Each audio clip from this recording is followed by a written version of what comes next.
Thursday, March 19th, 2026. Karen, could you read the roll, please?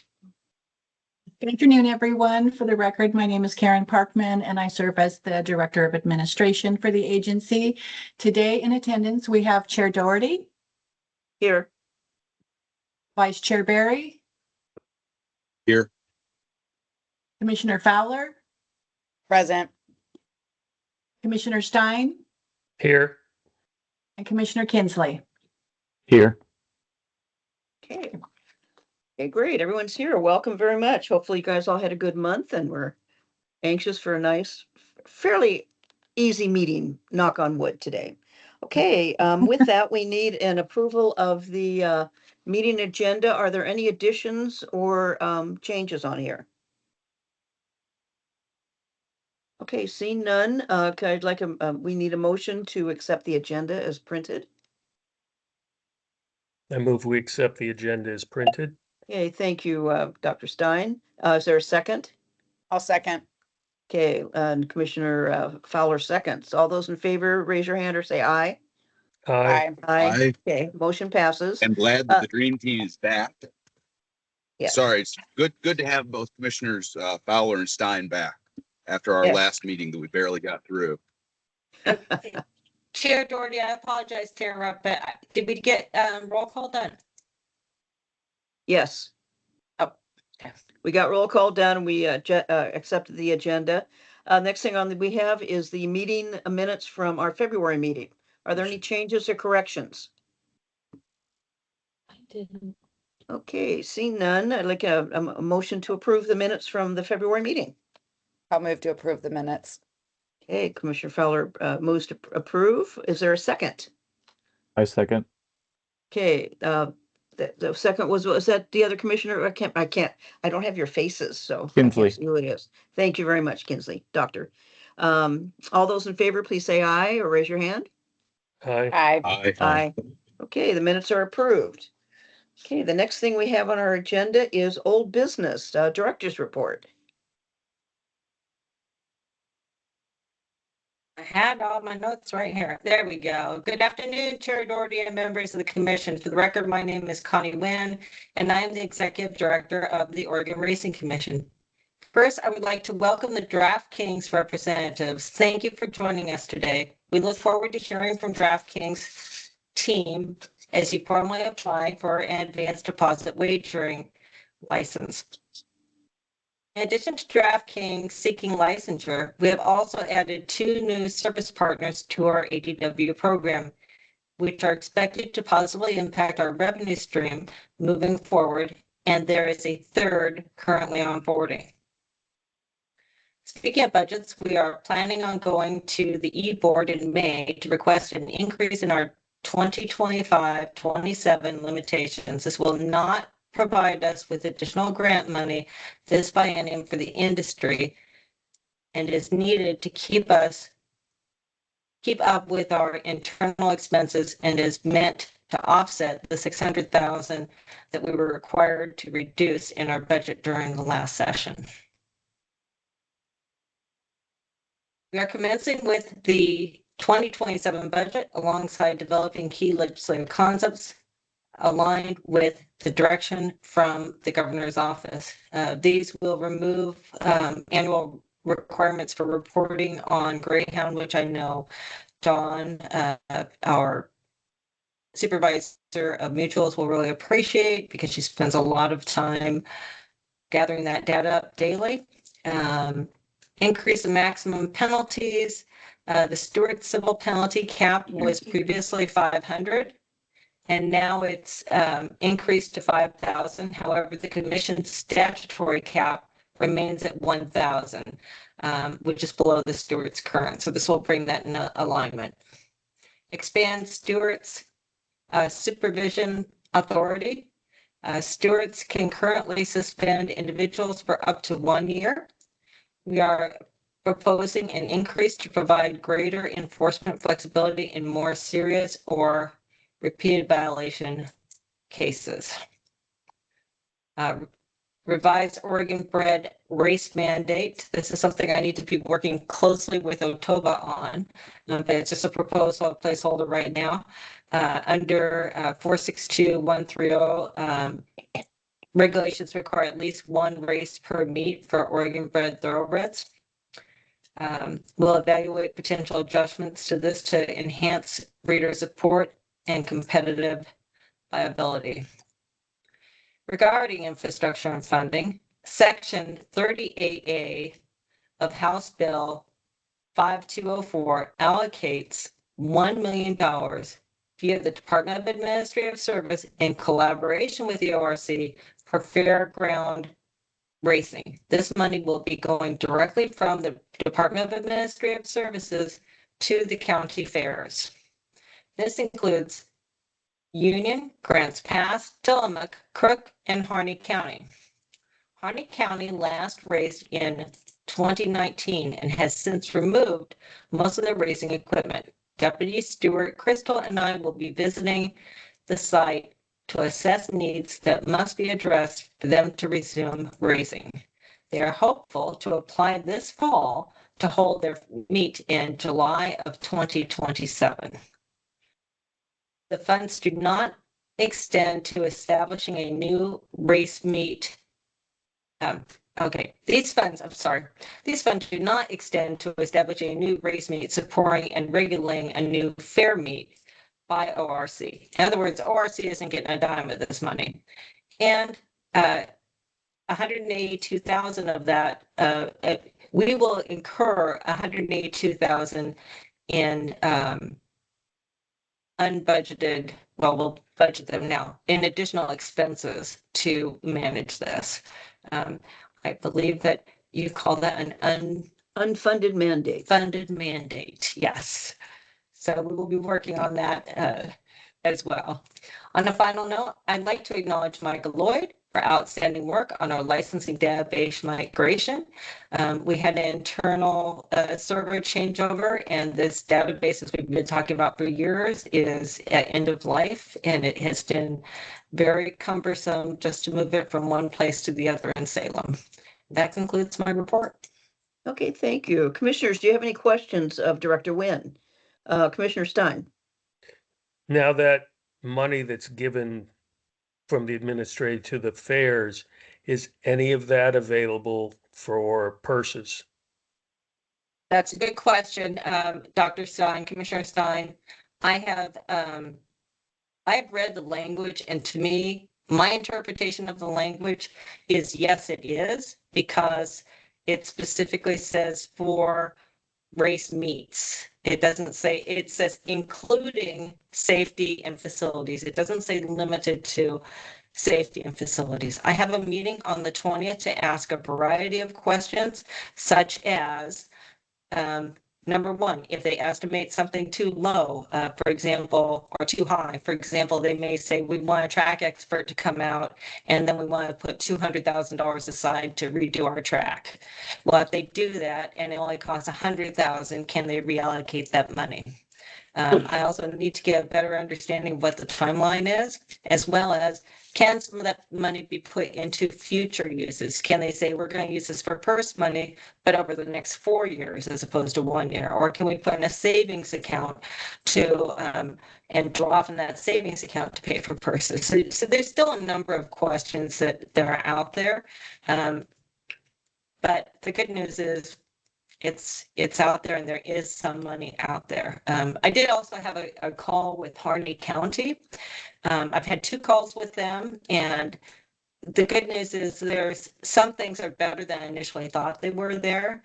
They just put in a huge new, they're calling it an event center, but it looks like a giant barn. It's a giant building that they can use for numerous things, including putting stalls in there. And apparently they have a bunch of new stalls. They're not sure if they'll work or not, but we'll be going there, as I mentioned, to determine what exactly it's going to cost to put together. And I'd like to say that Rod Lowe has offered to sell an old starting gate to them. So there may be some cost savings to get them going too. One of the nice things about this, just to give you a little aside, is the first 2 things they said is whatever we do, you may not like this, but we don't want to do it during the fair meet and we don't want to do it that weekend. Well, everybody else has been saying, no matter what we do, we can't have them do it the same weekend and we don't want it with the fair meet. So it actually is working out very well. We're excited about that. Any more questions? I don't see any, and just, you'll report back next meeting as to the meeting that you're having with the state. Okay, because sometimes they do, the legislation is not always super clear, so get those, at least get the intent. Okay, I see no other questions. Next thing we have on the agenda under old business is the Medication and Safety Committee report. Commissioner Fowler. Thank you. Hello, everyone. We had a medication and safety meeting just about an hour and a half ago, and had a very in-depth discussion on possible requirements for vaccinations, specifically flu, rhino, and equine herpes vaccinations. We heard from a lot of members of the community about thoughts, concerns about how this could be implemented. Dr. Ross shared with us a potential way that we can track all of the vaccinations through an online Google form that seemed like it would be a pretty easy thing to implement and keep track of. The general discussion was having vaccinations required within 40 days prior to coming on a racing commission property or sanctioned event, and that would include for training or a deadline of April 15th.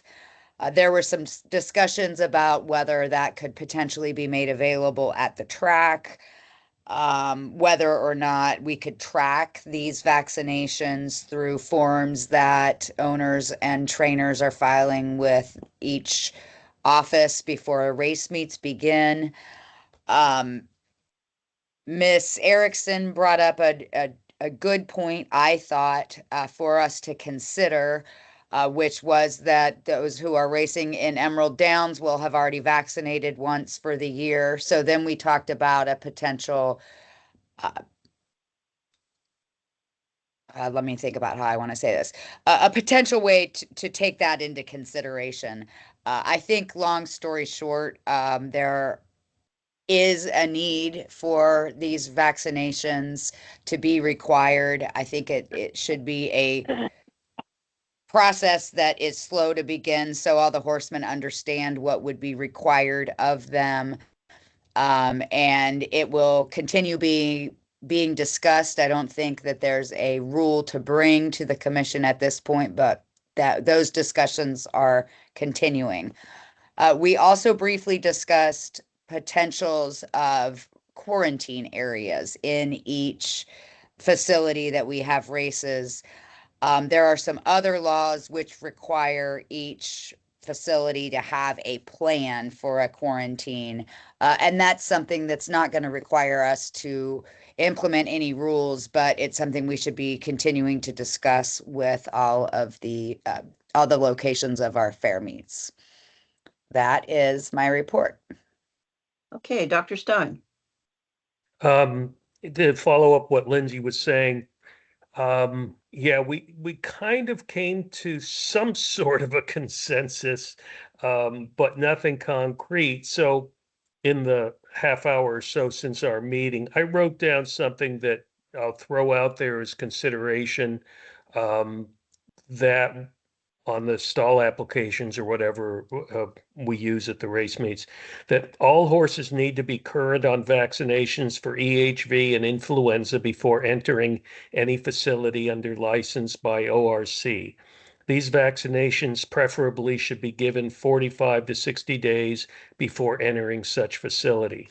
So it's would be a rule that's not really concrete, and a way to kind of ease the horsemen into this possible regulation. I don't know how we would do this, but I've seen other racetracks that have used similar wording, that following HISA guidelines, and things like that. Well, we're not HISA, so I don't think we should recommend something on HISA, but this kind of takes into account just saying current on those vaccinations, and then our preference for that they're vaccinated 45 to 60 days before entering a facility.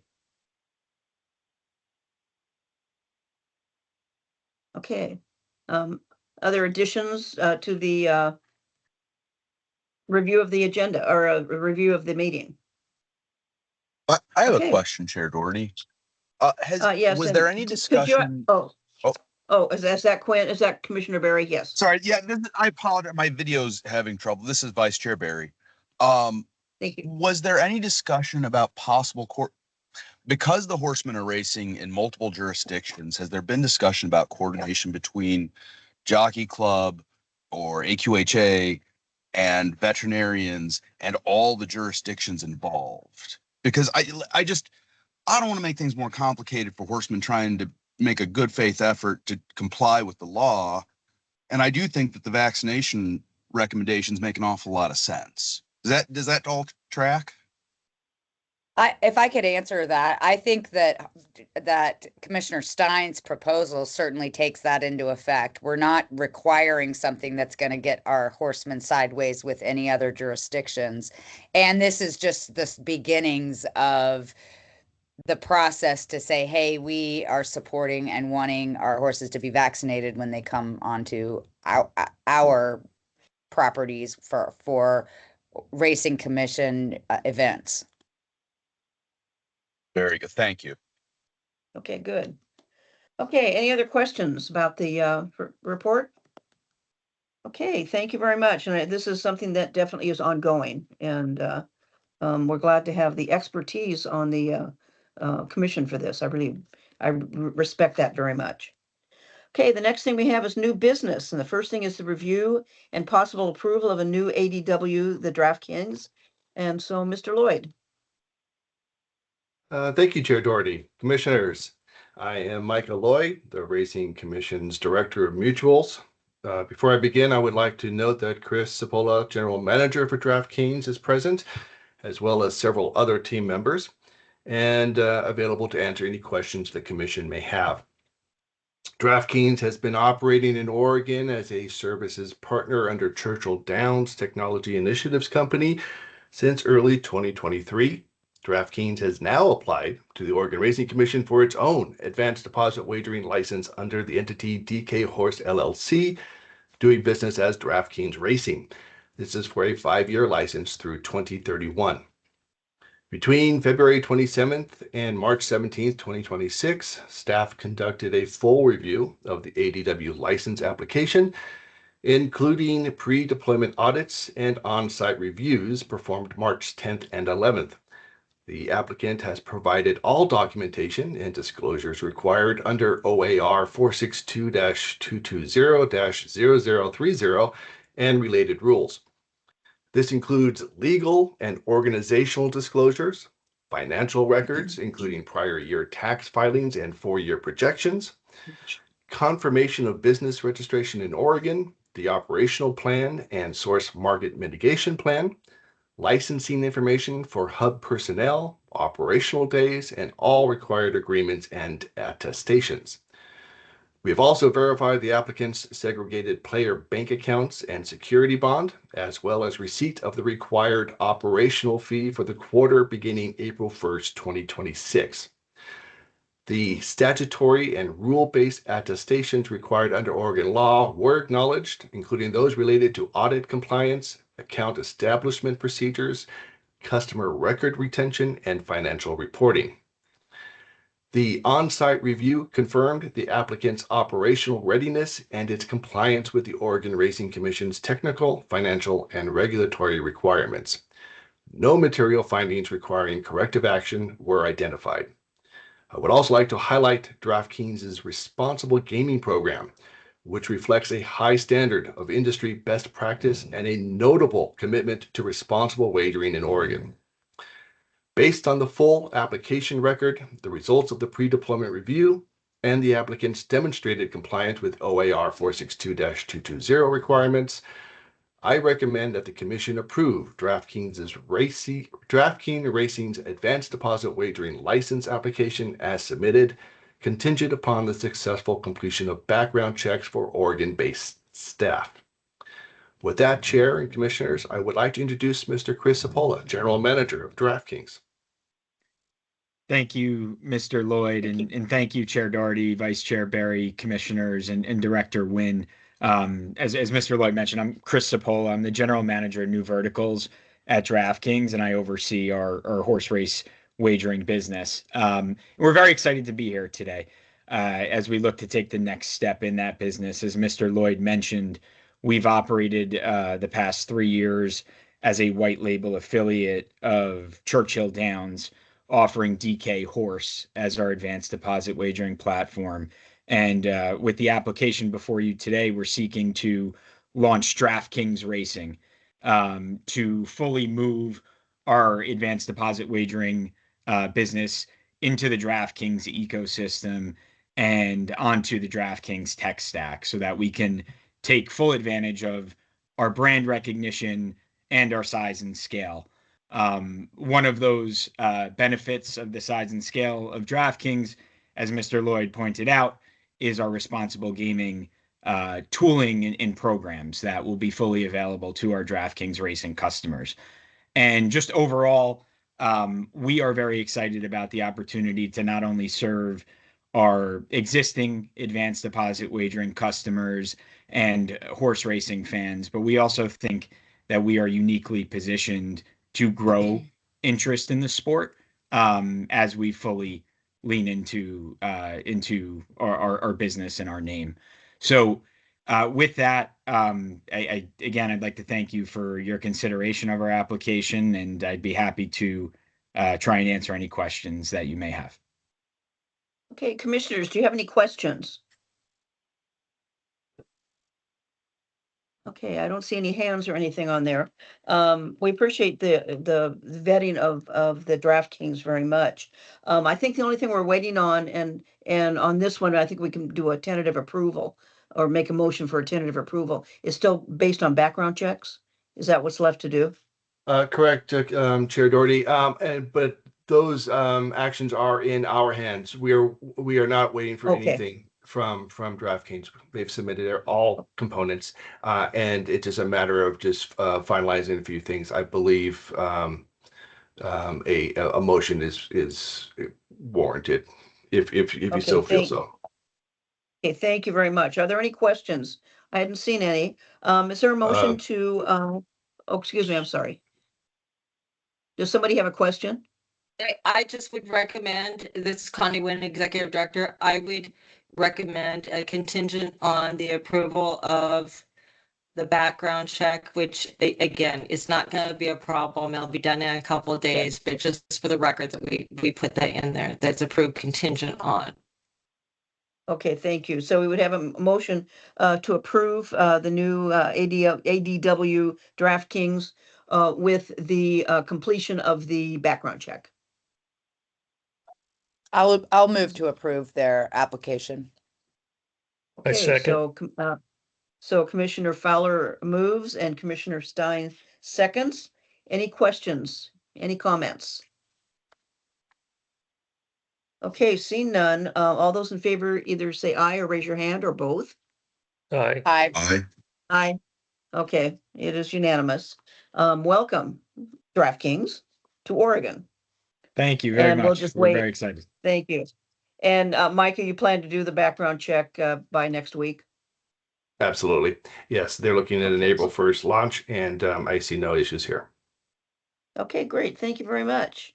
Okay, the next thing we have on our agenda is a possible discussion and possible approval to begin the rulemaking process for OAR, blah, blah, blah, blah, the immunizations.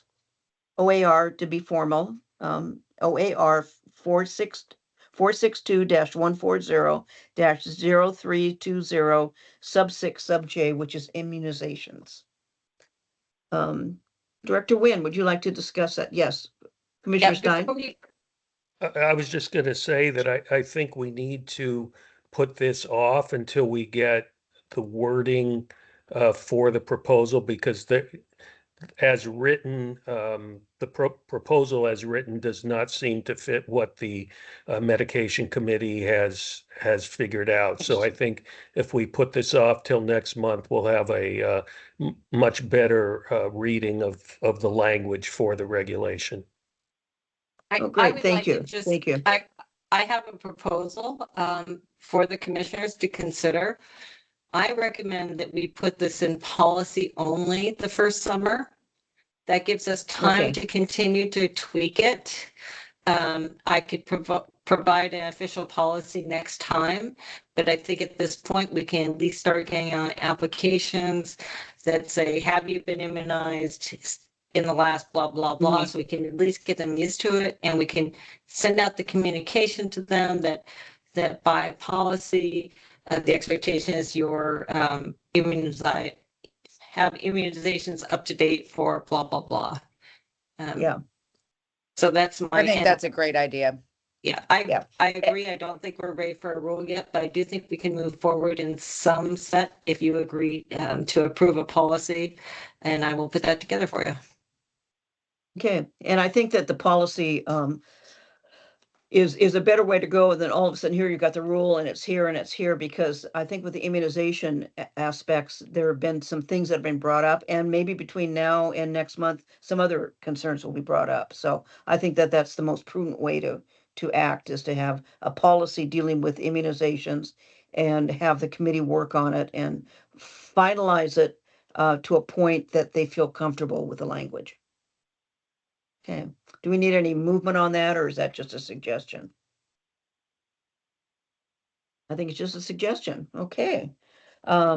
So we'll continue with the immunizations and get going and make sure that we hopefully get it right the first time. But I think it is, when you've got equines coming in from so many different areas, it's really hard to, I mean, it's really hard to go through and say, you have to get a shot here when maybe they could have had it 2 weeks before. So I appreciate that that discussion. Okay, the second thing we had was discussion and possible approval to adopt the following rules on EIA testing requirements. Director Nguyen. Excuse me. I'm gonna just start with Commissioner Stein, because he's already got his I was hand gonna- up. But this is I was just gonna so we say- know what we're talking about before I turn it over to him. This is, Yeah. we've been talking about this for some time. This, today we're deciding if we are going to vote to make it, to adopt it, or if we're going to vote against that. And with that, I'm gonna turn it over to Commissioner Stein. Thank you Okay, very much. before I make a motion to turn down the proposal to go back to the 1-year regulation, the animal plant and inspection from the agriculture department, they said since 2017, a new high-risk population for EIA infection has emerged. Current and former quarter horse racehorses, many with ties to unsanctioned or bush track racing. And it appears that the vast majority of cases of equine infectious anemia have been coming from quarter horses. Most had been involved in some form during racing, either as brood mares or as race horses. And in the last 3 months, there have been 32 cases, positive cases of equine infectious anemia in Colorado and the various states, Colorado, Texas, Nevada, California, and Alberta, Canada.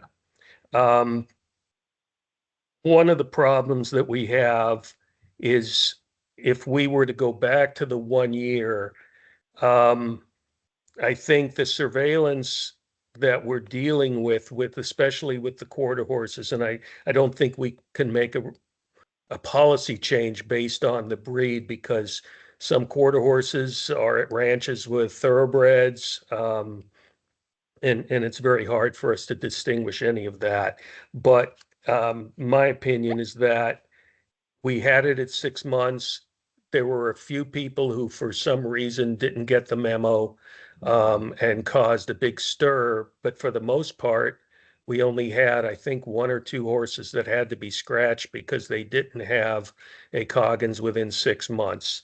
But I just feel that we should leave it at 6 months, just because we're running into a lot more cases than certainly in my practice that I've ever seen, having 32 cases in the last 3 months, most of them Oh my quarter gosh. horses.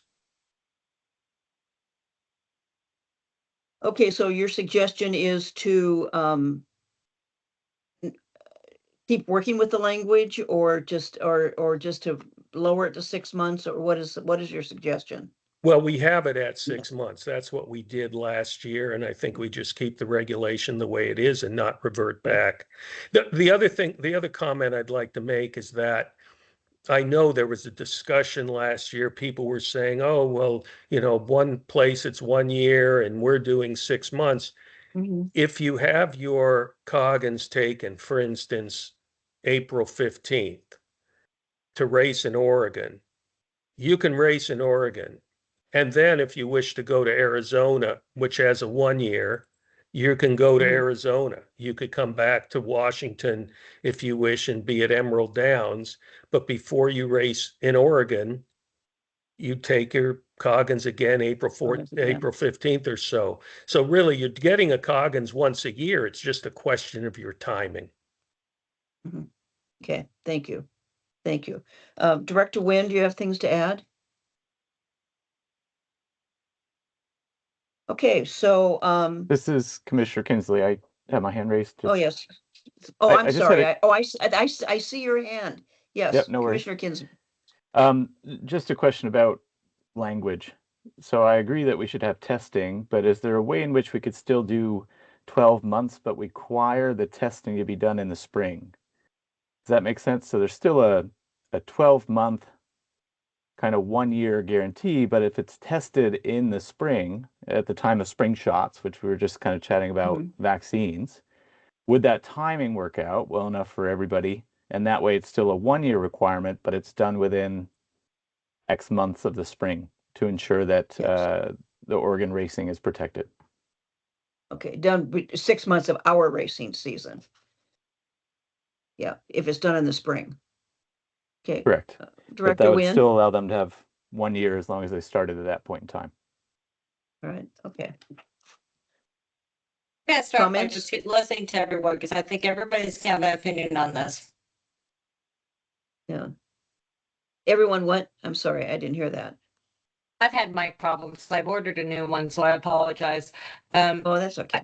I just like to hear everybody on the commission's opinion, because I think everyone has a strong opinion on this one. Mhm, And mhm. sit back and just listen in. I'll do whatever I'm told. I'm a good soldier. Okay.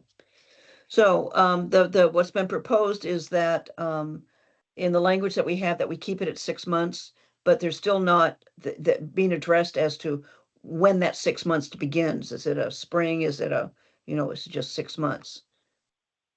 Is that what If the I language can- is? I Yeah. can't find it on my computer, so. I think what he was saying is it stays at 12 months, but it has to have been He given did, no later than X date, like April 15th or something, is what Right. his proposal is. which is in springtime. Has to Yeah. be done within the Doesn't calendar that by year effect of just race. make it a 6-month requirement like we already have? But it allows them to do yearly. So if they time it right, then it's yearly. So once Right. everybody gets set up, then it would be truly Well, a I don't 12-month think that we're Coggins, saying but- they have to do it biannually currently. We're saying that to race in our track, you have to have it done within the last 6 months, which is exactly what you're saying, Commissioner Kinsley. Mhm. I think it's Yeah, a matter of wording. just language. Yeah, effectively, that's what we're doing, because we only have a 5-month racing season. And so by saying 6 months, they're going to be through our season. Although I do actually, your point is actually well taken, because I could see someone having 6 months, let's say March, and they race in June, and then in the middle of the race meet, then they have a test done. Mhm. It does make perfect sense that the Coggins test, we should look at it and say that the Coggins test performed, I don't know, 60 days before the race meet, which might be April 15th, something like that. Mm. I perfectly agree with that. Okay. So it's a little bit kind of what the two of you are saying. One's, you can make 6 months appealing to all, but as long as you have by a certain date, which is our 6 months. Commissioner Fowler, you have your hand up? I do. I think we're just going to make this a lot more complicating than it really needs to be. We talked a lot. This conversation has come up 8 times at least, and we all talked about the fact that we did the 6 month as an emergency thing. It's not necessary. It caused problems. I don't think it's fair to expect our horsemen to have 2 Coggins tests done because the first one's done within 6 months of when they enter the first race in our meet, but then that 6 month will have passed by our fall races, and then they have to get another Coggins test. I think that we're asking a lot. I think that if horsemen are required to have a Coggins so that they can start racing up in Seattle, and then that's not going to be recent enough, and have to have another one to come down and race here, and then potentially another one if they have it a couple months before our season starts, then they're going to have another one in the middle of our season. I just think I think it's a lot. I think that I would vote to put the language back at the 12 months. Okay, Commissioner Kinsley. Hey, sorry, just one more comment. If we're testing, and most of the time there's a 40-day lag phase before a horse would be positive, right? So if we're dealing with a Coggins test, so if we're testing during the racing, like so if someone runs out of their Coggins June 1st and we test it, they could be negative at that test, but still be brewing it and then be carrying it. So if we require the testing in the spring, at least 40 days before race season, they still have a 1 year, 12 months, but it gives us that time frame that we need for incubation. We're never going to catch someone at the track necessarily that is incubating. And so having it a 1 year requirement, I think, is fine, but requiring it then before 45 days or before the race season would allow everybody to switch to the 1 year as long as they time it appropriately. So we get that 12-month phase, but we also protect the racehorses more because we're catching them before kind of coming into race season. So that would be just the reason that I'm trying to change that language a little bit. Mm-hmm. And so it really kind of reflects when the immunization would take place based I think upon we also our racing season. I think we also have to Go take ahead. into consideration that some of these horses are racing in a jurisdiction right next to us where they will have already had to have their Coggins test. And so if we want it within a specific period of time before our race season starts, we are potentially requiring the horsemen to have a second Coggins test just for our jurisdiction, as opposed to when they've gotten one for racing in Washington, for example. Okay, Commissioner Barry, and then Commissioner Stein. Yes, thank you, Chair Doherty. I'd like opinions from the veterinarians. Would having a discrete, we're talking about having a Coggins window. This is Coggins season. We can have a Coggins holiday. ORC can sponsor it. Does that make it easier for the vets to notify their clients, hey, if you race horses, you should get your Coggins now? Or does that make things, I'd like to hear about that. Okay, Commissioner Stein, answer that, and then Director Wynn. that actually gets pretty complicated just because of the way, you might have people who only race in Oregon. So that, yes, they would do it, let's say April 15th, just to pick a date. If people went down to Arizona, they've had Coggins there and they'll be coming back. The point I want to make is that the problem we have is not with our horses that race specifically in Oregon or horses that race at Emerald Downs. The problem that has plagued the racing industry has been the quarter horses, and those are the ones that are coming from jurisdictions that we really don't have any control over. And in fact, they're probably not even jurisdictions, to use the term properly. These are horses that might be racing on bush tracks. These are horses we have no connection with. And they're the ones who were basically bitching about the Coggins test. They were the ones we really had the issue with because of these futurity trials and various other things. I am concerned more about the quarter horses, and not the problem. We don't really have the problem with the horses racing the thoroughbreds that have been in Oregon. Okay. Okay, I see Director Wynn's hand and also Commissioner Barry. So Commissioner Wynn or Director Wynn. You're muted. You're muted. Yeah. You're still, yeah, there you go. One day I'll get through a whole meeting without doing that. One day. I didn't have a great day. That and I is just saying keep you're it on mute. off. Yeah. So my thought on this is I just wanted to put out there, since we're talking about a potential solution to a very complicated issue, which Dr. Kinsley has brought up, which I really agree with, is we're so late in the process. I think at least when we're all done with our comments, we need to hear public comment now on this. So I'd like to turn over to public comment once everybody else has had their word, and then we can come back and continue to discuss and decide what to do. Okay, because we could either pass up, we may go back to the table, who knows? Does the commissioners have any other comments before we open it up to public comment? And so I do. public, oh, yes, Commissioner Fowler. Thank you. I just want to come in and defend the quarter horses here for just a second, because I don't think that the people that had a problem with the rule changing when we changed it were quarter horses because they're doing bush racing. I think the problem was more that they're competing in futurities, that they're in multiple jurisdictions, and it just creates more of an additional step for them to get an additional Coggins that they weren't aware of. And so I just want to go on record. I don't think that quarter horses are the bane of this sport. And I think that there are a lot of great quarter horse owners and trainers out there and wanting to do the right thing. And so I just wanted to put that out there. Thanks. Okay, thank you. Okay, Alice Lombard has her hand up, and then Leah Nelson after that.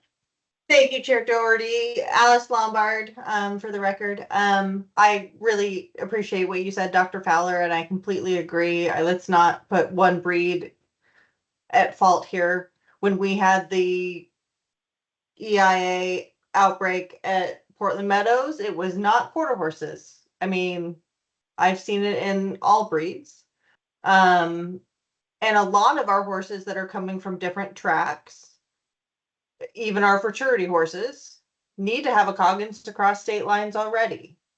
And having a 12-month Coggins within reason timing wise, and I agree with Dr. Kinsley that making sure that they're not,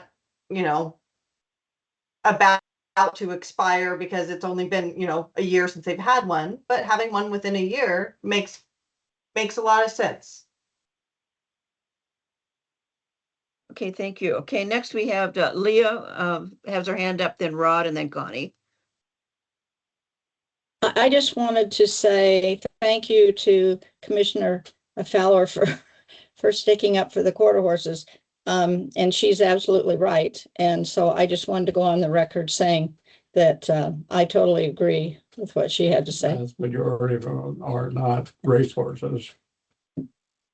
David just said the majority of the Coggins, of the EIA cases were not on regulated racetracks. There was one in California and Texas. Did you all hear that? Yes. Yes. Okay. Okay. Thank you. Anything else? Okay, thank you. Rod?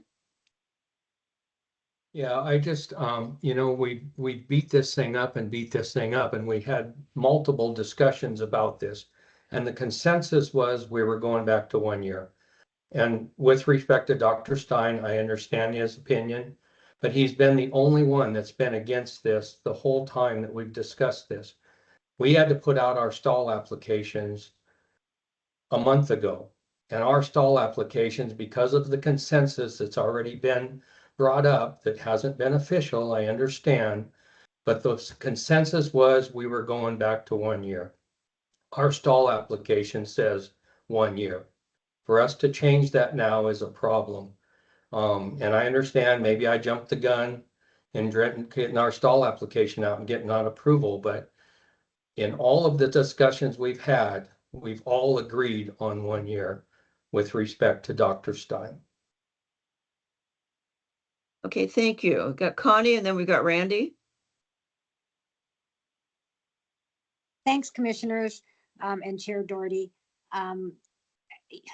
You know, I understand the issue, and I personally don't mind if I have to have a Coggins every 6 months.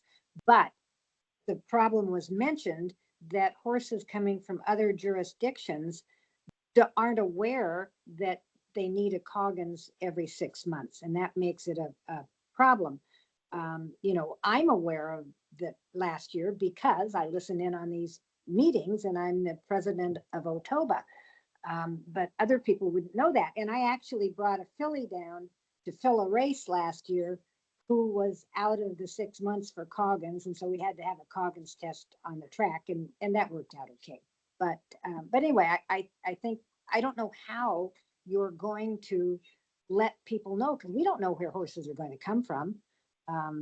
So that's what I see as a problem to having it every 6 months. Okay. Okay, thank you. We have Randy and then we have, I think, Commissioner Barry again. Chair Doherty and commissioners, thank you. This is Randy Bodine, Executive Director of the Oregon HVPA. You know, not to remind you of what I reminded you 6 times in the past, but again, we are dealing with the Oregon Department of Agriculture and the United States Department of Agriculture, which are at a year. And I mean, and all the jurisdictions around us are at a year. And as we try and, I mean, sometimes it starts to look like this is a solution looking for a problem. And you know, and with all respect to Commissioner Stein, I know he's got the best interest at heart. But it just seems that at this point, and again, as you guys have brought up before, there is nothing that stops you from changing this back in an emergency situation.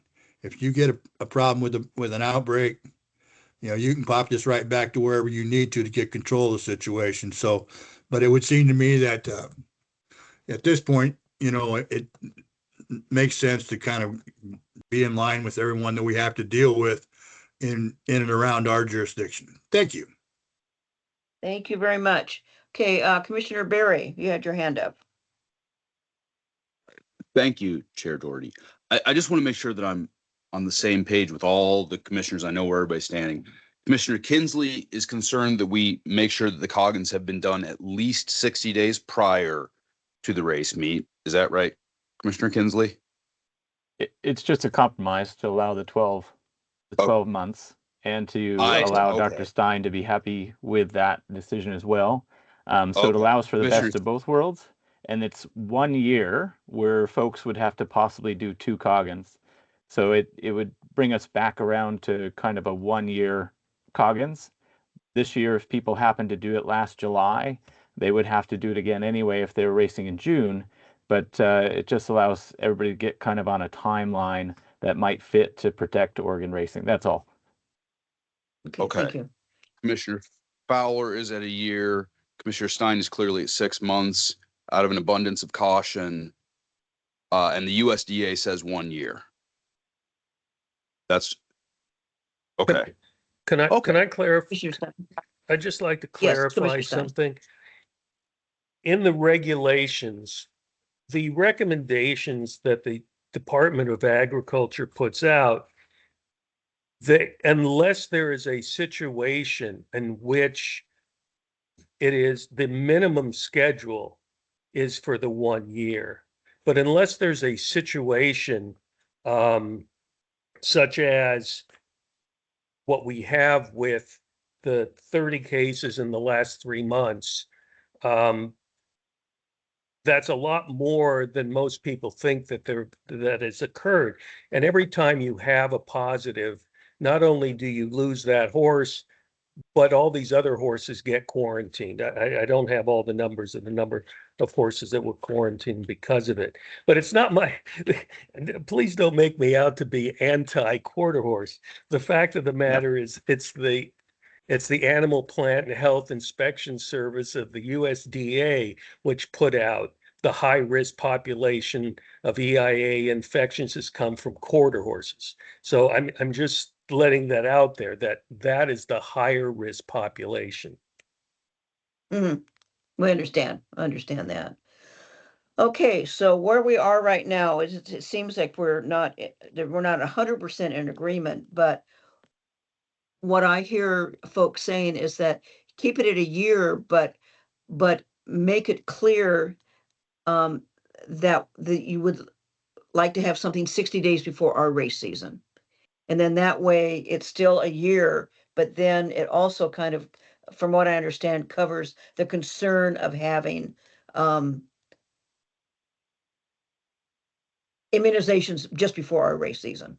So is that correct or not? I'm, the least horse person here, so you guys tell me. I just think it's too late for this rule necessarily.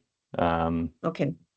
I was going to say the same thing because we're already 60 days from when the racetrack opens for training. Okay. Okay, so, and I see that Connie has her hand up, but what it seems, and then also Commissioner Berry does, and after I say this, I'll go to Commissioner Berry, then Connie, is that it seems to me that maybe this is not the time to have a set rule, but have the goal of having a rule in place by a certain time. You guys tell me. I think, personally, I think we should vote on the 12 months rule, and then with a ideal to talk about potentially rulemaking for a requirement of a date to have a Coggins done between X dates for the following year, 2027. Okay. Okay, so that's the proposal that's in front of us. We have a couple of people that have their hands up. Oh, two just dropped out. Connie, do you want to speak to what Commissioner Kinsley just said? Yes, the issue I see there, I mean, my horses are at Emerald Downs. They've all had Coggins tests in February. Now, if you require me to have another Coggins test in April, that seems a bit much. And any other people who are racing at Emerald and may come down for our commercial meet like we will do, it's the same thing. Their horses have been Coggins tested before they were allowed on the track at Emerald Downs. Okay, because I wasn't quite sure that was what what Dr. Kinsley said. Can you just enlighten me when you have to have your Coggins done for Emerald Downs? Yes, you have to have the Coggins must be current when you bring the horses to the track. You turn in the Coggins test to the track when you arrive there. So we had ours done in February. What's the definition of current for Emerald Downs? Well, within a year, I suppose. Okay. So I suppose, Okay. if we started having our Coggins tests done in April, then we would still be current when training began at Emerald Downs, but it, going to have to change things around a little bit. Not When exactly impossible. when does training begin in Emerald Downs? In February. Okay, thanks. Okay, Yeah, so we get the Okay, thank copies you. done just before we take them there, so we have the maximum, year-long time. okay, so we have, uh, oh, they took their hand down. I don't know who WC is. I'm going to recommend at this point, we've gone too far down this. Yeah. I wasn't going to make a recommendation. I was going to just keep my mouth shut. But at this point, I'm going to say we've gone too far down the road at this. I like the idea that has been proposed. We let this rule go through. I know it sucks, Dr. Stein, Yes. it's not what you wanted, but we're all committed to, for next year, coming up with a different situation, and that will give us a chance this summer to advertise what that will be. And we can all Yeah. work together to determine what makes sense, especially with Emerald Downs in our backyard. Yes, and I agree, because with the year proposal and the rule that they have now, but you don't always have to vote yes. So, anyway, so, is there a motion to accept the proposal for the 1-year Calkins test as was sent out? I'll move to accept the proposal for Report. the change in OAR 46214000320 sub little Okay, I. Thank you very much. Is there a second? I will second the motion. Okay. It feels wrong because usually this is Dr. Stein's job. But since these two are split this time, I think it falls to me. Okay, good enough. So in other words, you are not stepping on Dr. Stein's toes. So I would making that never, clear. ever. I'm sure he's worked with enough draft horses to have had that happen plenty of times. I love it. Okay, so it's been moved and seconded that we accept the OAR as proposed. Any other discussion? Okay, all those in favor say aye or raise your hand. Aye. Aye. Aye. All those opposed? I abstain. Okay, and one abstention. So we have 4 yeses, 1 abstention. Absolutely within the rules. Okay, the next thing so that finishes our new business. We have nothing else on there. Now is the time for public comment. Do we have any more public comment? And if you do, raise your hand, because I now have I found out I have a hand raising thing on the side of my computer. I see no hands being raised. Okay, we have no contested cases this month. And the only thing we have left is the confirmation of the next commission meeting, which is April 16th at 1:30 via Microsoft Teams. Okay, any comments or anything before we adjourn? I Okay, just racing like to seasons. thank Oh, you yes, to Connie. everyone. I think that your discussions are very enlightening, and I appreciate sitting in on them. Well, it's one of those things. I mean, we appreciate the comments because at least with me, I'm not the one that is dealing with this every day. So I think that it's a very valuable discussion to have, very much so. Okay, anything else before we adjourn? Okay, you guys have a good month. We will see you on the 16th. The meeting is adjourned. Thank you. Thank you. Thank you.